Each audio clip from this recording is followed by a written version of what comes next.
All right, every killer, one change, under 10 minutes, that's the challenge. Let's go. Number one, Trapper. Easy peasy, start with more traps. I feel like this one is one that plenty of people have talked about. There's a lot you could change about Trapper, but more than anything, this dude needs more traps at the start. The setup time is still just ridiculously long for Trapper, so I think that's a pretty easy fix. Two, Wraith. This one is another one I feel pretty simple. Revert him back to how he was with the Windstorm before they nerfed it. I know it was strong, but frankly, I don't think it was overpowered at all. I don't know. That's my personal taste. I feel like people are going to disagree with that one, but I say revert Windstorm back to how it was. 3, Hillbilly. I wonder, what am I gonna say about Hillbilly? Oh yeah! How about you take out the cooldown mechanic? Gosh, man, this thing is so bad on Billy. It makes no sense. It makes some sense on Bubba. I don't have a problem with it staying on Bubba, but Billy, come on, dude. Take out the cooldown mechanic. It's so unnecessary. Nurse, here's one, and this one's gonna be a little pointed. How about you just make her work properly? You know, I know they put out a patch recently trying to make Nurse a little better to play. Maybe it worked, maybe it didn't. We'll kind of see in time, but you know, we can't have this where every time you put out a new update, you break something about a character. And in the case of Nurse, she is so precision based that when you break that precision and you make it to where her mechanics don't work as intended, suddenly life gets a lot less fun for an already difficult killer. So that's what I do for Nurse. Huntress, I would actually go as far as to say I would change literally nothing at all. I am very happy with where Huntress is, and while you could argue that some of her add-ons might be a little on the weak side, maybe on the obscure side, whatever, that's gonna happen. And in the case of Huntress, I think she is the model killer. She is perfect. Next up, Michael Myers, the Shape. This one's another easy one, right? This one's also easy. Just make it to where he can activate his tearing up. I am not of the opinion that he needs a stronger early game, like many people seem to be. I actually like him how he operates, but I think Michael should be able to fill his stock meter, and then maybe he hits shift or control, or you know, I mean, if you're shift and control on keyboard, but if you're on a controller, there can be a different button for it, whatever. But he needs to be able to hit something to go from 1 to 2, from 2 to 3. That way he can get maximum value out of popping that tier 3 at just the right time. Hag! How about we remove her from the game, or don't touch her at all? I have never made it a secret she's my least favorite killer to face. She's one of my least favorite to play as, but, you know, functionally, I actually think she's doing alright, so I don't really have much that I would like to see change for the Hag. Doctor! The rework his scrap tape add-on. It is not very good. It changes his blast into a ring, and I'm just not sure who uses that. It seems like one of the most useless add-ons in the game, and it's even more useless than the ones like you have some of them like the one for Bubba where he doesn't do an insta down with his chainsaw. But the point of that one is to give yourself more challenge. This, the scrap tape, is presumably supposed to help, but who it's helping, I have no idea. I'm just not seeing it.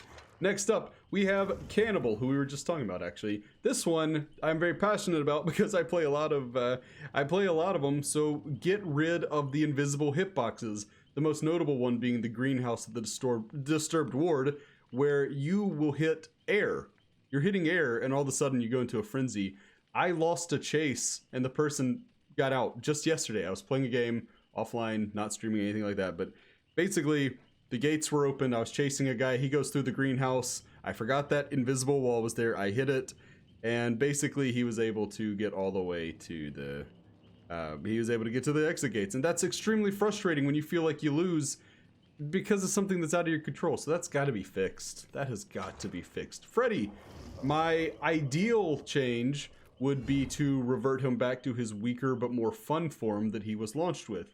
However, I know that's not going to happen, so my next idea would be combine the Dream Pallets and Dream Snares.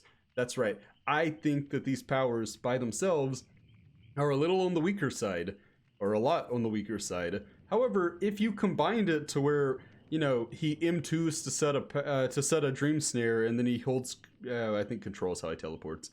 So he hits shift to set a Dream Pallet, I think that'd be really good. I think that, not really good as in he's S tier or A tier at that point, but I think if you can even give survivors the pause of like, is this a real pallet or not? That's nice. That's a nice ability. and it would make it actually useful. Whereas right now, if you bring the Dream Pallets, you're kind of throwing. It's not great. Next up, Pig. Oh, super easy. Pig is currently in the tome right now, so she is the one we're all thinking about. We're talking about her, and I hope that as people play her, they realize the easy change. She needs better crouch speed. When she crouches, she is essentially, I mean, she's nerfing her speed just ridiculously bad. It's crazy to me that you have it to where her line of sight goes so far down, and then her speed gets so much worse, and people are expected to use that frequently. No, her crouch currently is very, very bad. Next up, Clown. I'm a Clown main.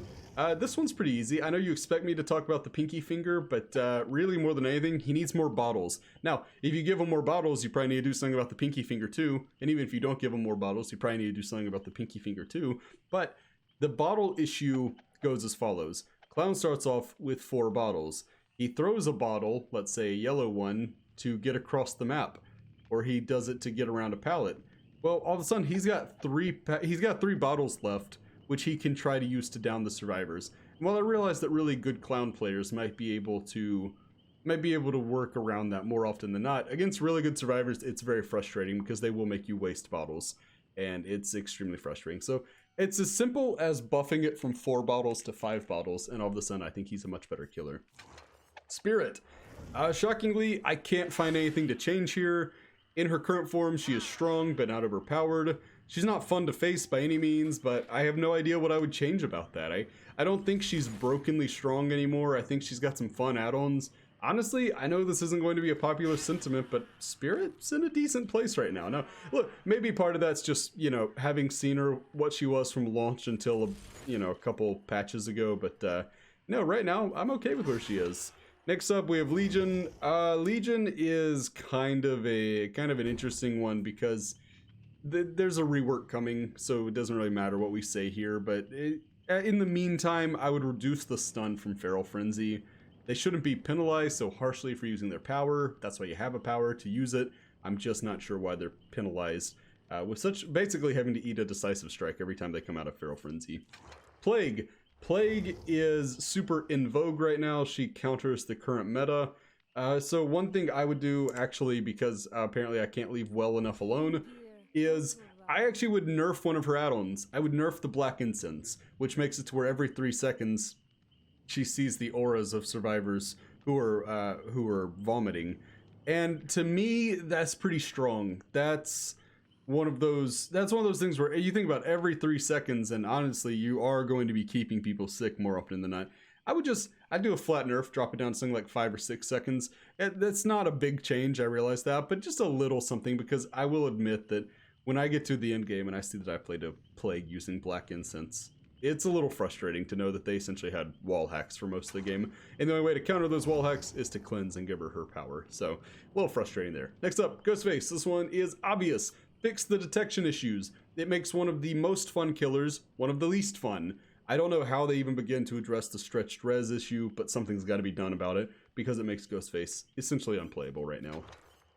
Demogorgon. Bring him back? Or conversely, don't touch the Demopup at all, because honestly, it's up there with Huntress in terms of killers that I think are just absolutely perfect in their current state. There's really nothing I would change. Again, if you want to get into the nitty-gritty of certain add-ons, maybe, but overall, Demogorgon's in a very, very good place, and I hate that new players can't buy him. Oni! This one, if I'm being snarky, I'd say they should stop breaking the Oni every few updates. I get really tired of how it seems like you can't go more than like 4 or 5 updates without that bug coming back where Oni can't activate his power.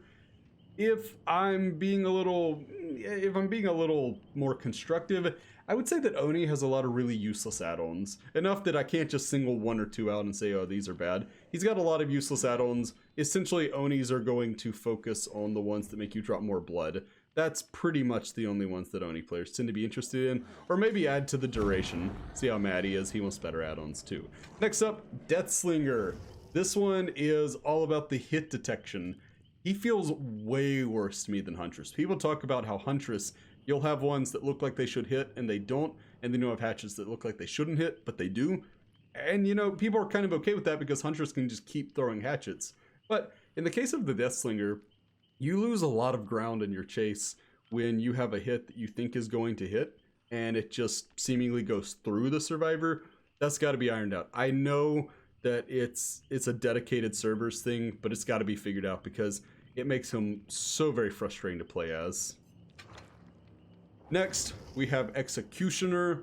I would say nothing too big here, just an add-on rework, because really it's kind of a similar situation to Oni, where you have a very small selection of add-ons that are used very frequently, and outside of that, the others are just never touched. So for Executioner, it's all about the range add-ons. I would find a way to make some of the other add-ons a little more tempting, so that hopefully we could get some variety within our Executioner games. Blight.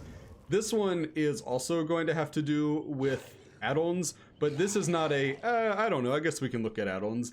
This one's a very passionate, please, please, please do something about the Alchemist Ring. This thing is BS, I hate it. It takes an already S-tier killer and just makes him so oppressive.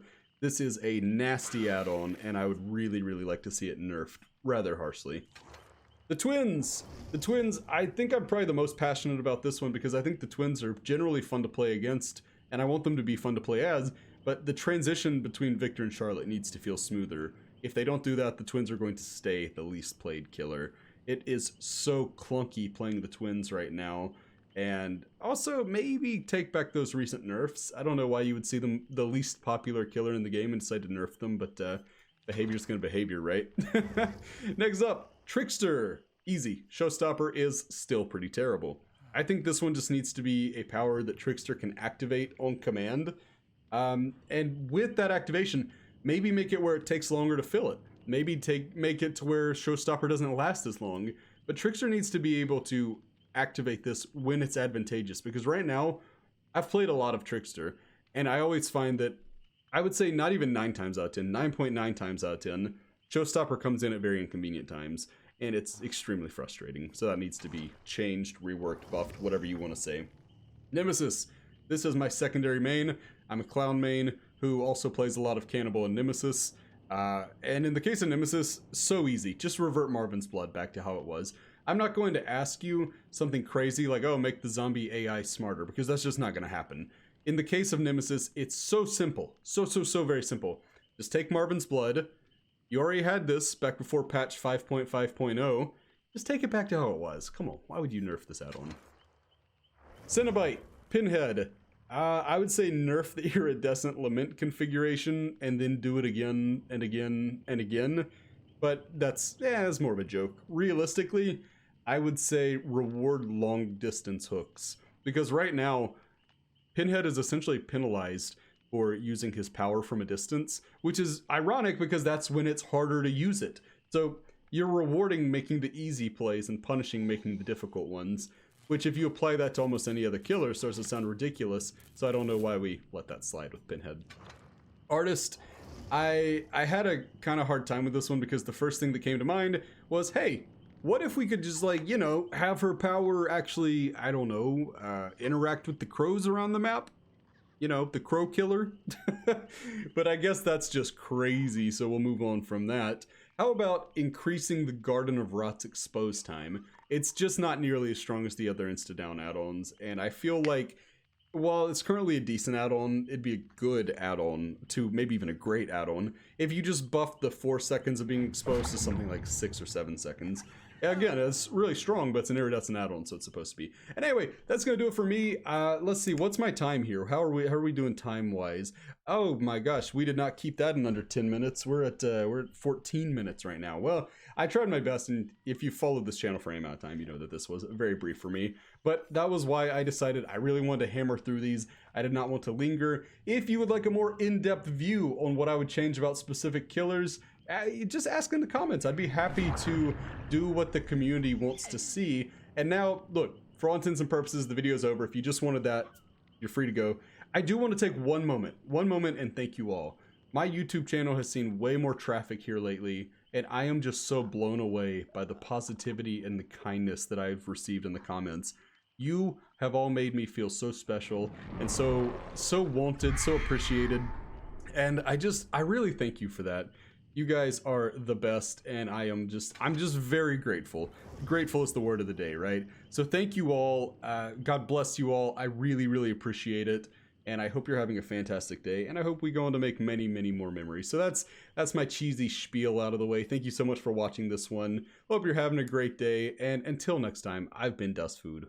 Bye, friends.